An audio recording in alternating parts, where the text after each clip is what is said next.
Merci Monsieur le Président, Monsieur le Ministre, mes chers collègues.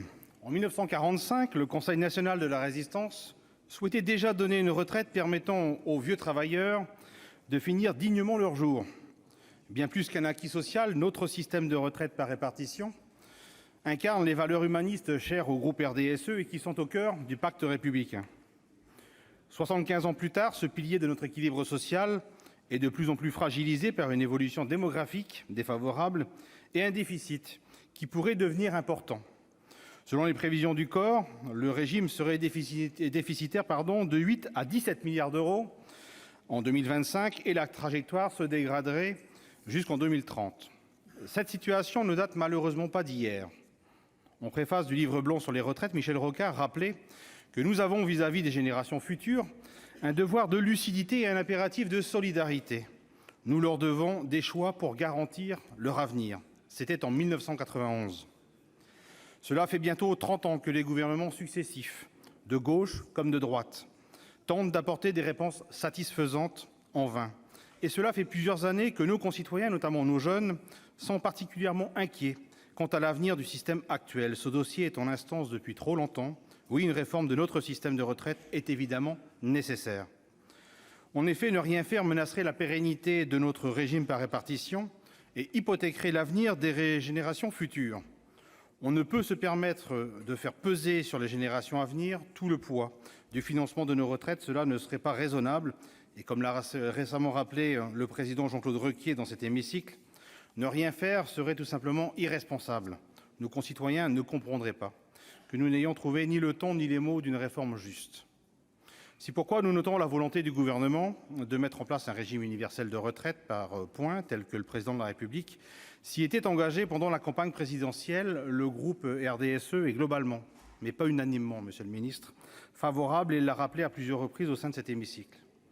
Toutefois, comme nous l'ont rappelé nos concitoyens lors des grèves qui durent depuis plus d'un mois, la méthode du gouvernement interroge.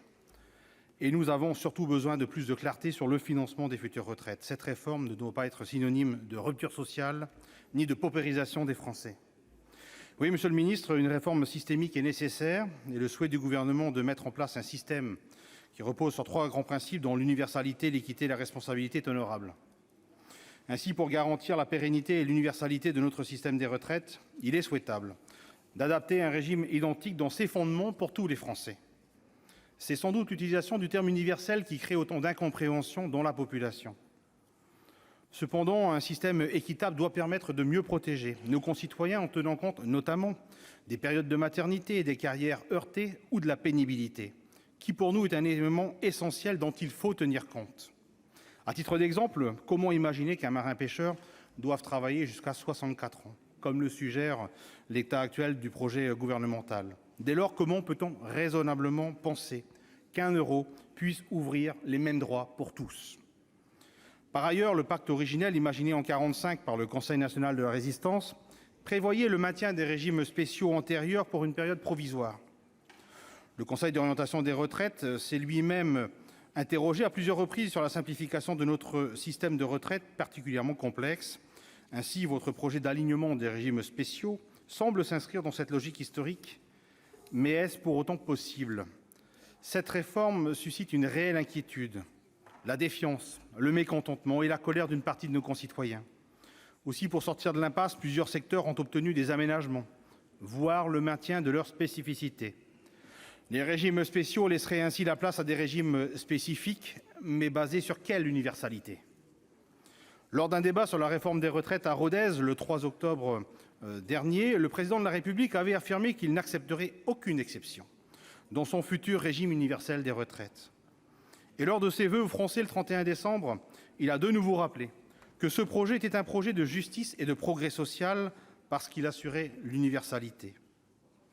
Loin de toute intention de ma part d'opposer le secteur public et le secteur privé, au regard des adaptations qui semblent se décider, n'est-il pas à craindre, monsieur le ministre, une fracture de notre pays qui verrait un régime universel s'adresser essentiellement aux salariés du secteur privé?